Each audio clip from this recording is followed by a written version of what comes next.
நான் சம்பாரிச்ச சொத்தெல்லாம் எனக்கு பூரா விரயமாயிட்டே இருக்குதுங்க. எனக்கு சொத்து நான் சம்பாரிச்சு வச்சிருந்தேன், சொத்து போயிருச்சு. என்னோட வாழ்க்கையில் இதுவரை காலமாக நான் ரொம்ப கஷ்டப்பட்டு போனேன். வீடு 2 வச்சுருந்தேன், விற்று போட்டேன்.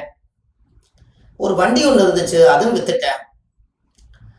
ஒரு கையில் ஒரு பொருளெல்லாம் வச்சுருந்தேன், எல்லா நகையெல்லாம் பேங்கில் அடமானத்தில் இருக்குது. என் ஜாதகத்தில் என்னதான் நடக்குதுங்க, எனக்கு ஒன்றுமே புரியல. நான் கஷ்டப்பட்டு சம்பாரிச்சு எல்லாமே விரயமாயிட்டே இருக்குது. அப்படின்னா உங்கள் ஜாதகத்தில் விரய திசைகள் ஏதாவது நடந்தா, விரய திசைகள், விரயம்னா எத்தனாம் இடம்? 12ஆம் இடம். இந்த 12 கூடையவருடைய ஜாதகத்தில் எந்த திசையோ அந்த திசைகள் நடக்கும்போது விரயங்கள் அதிகமானாலோ, இல்லை திசை நடக்காம விரய சொத்துக்களே விரயமாயிட்டு இருந்தாலோ, அந்த ஜாதகத்துல விரய திசையே நடக்கல, ஆனா என்னமோ காரணம் சொத்தெல்லாம் விரயமாகுதுங்க அப்படின்னு உங்களுக்கு ஏதாவது இருந்துச்சுன்னா, அதுக்கு ஒரு பரிகாரம் உங்களுக்கு நான் எடுத்து வச்சிருக்கேன். எங்க எடுத்து வச்சிருக்கேன்? என் மனசுக்குள்ள வச்சிருக்கேன். அதை இன்னைக்கு உங்களுக்கு கொடுக்க போறேன். இதை கண்டிப்பா நீங்க செய்வீங்களா? இந்த விரய திசைகள் எல்லாம் நடந்தா, ஒரு நாளைக்கு நீங்க வாழ்க்கையில திருச்செந்தூர் முருகன் கோயிலுக்கு போனீங்கன்னா,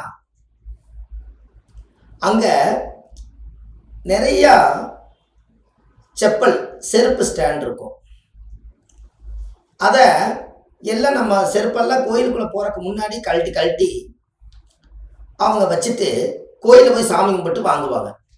அப்ப இது இறைவனி சேவை தானே. 12ஆம் இடம் என்பது காலச்சக்கரத்துக்கு அது பாதம். பாதம்னா என்ன? காலில் போடுற செருப்பு.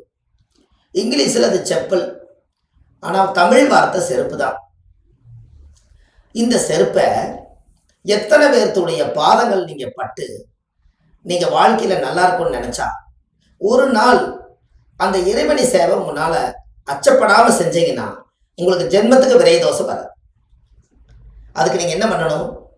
நம்ம செருப்பு ஸ்டாண்டில் போய் நின்று ஒரு நாள் திருச்செந்தூர் கோயிலில் வரக்கூடிய பக்தர்கள் நிறைய பேர் வருவாங்க. அவங்களுக்கு நாம கவர்மெண்ட்ல ஏற்கனவே ஆட்களை உருவாக்கி வச்சிருப்பாங்க.